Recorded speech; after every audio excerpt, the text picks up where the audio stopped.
ফেস্টিভ্যালে কোনো ছবির পোস্টার নেই, শুধু মুখ্যমন্ত্রীর পোস্টার। খুব ভুল তো কিছু বলেছে? কিছু বলেছে? বলেনি তো। এটা তো দেখছে সবাই, গায়ে লাগছে প্রত্যেকে, সবাই চুপ করে আছে, because we are very spineless.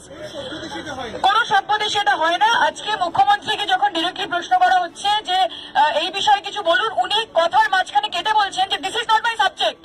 This is not your subject? Really this is not your subject? তাহলে এই যে প্রোগ্রাম করছেন, অ্যাওয়ার্ড দিচ্ছেন, যে আর্টিস্টরা টাকা পায় তাদেরকে 1 লক্ষ টাকা করে দিচ্ছেন, এটা কি মানে? কি মানে এটার? প্রত্যেককে দিয়ে হাঁটাচ্ছেন, র্যালিতে শুটিং বন্ধ হয়ে যাচ্ছে আজকে। তাহলে সেগুলো যদি আপনার সাবজেক্ট না হয় তাহলে এটা আপনার সাবজেক্ট নয়, আর সেটা যদি আপনার সাবজেক্ট হয় তাহলে এটাও আপনার সাবজেক্ট।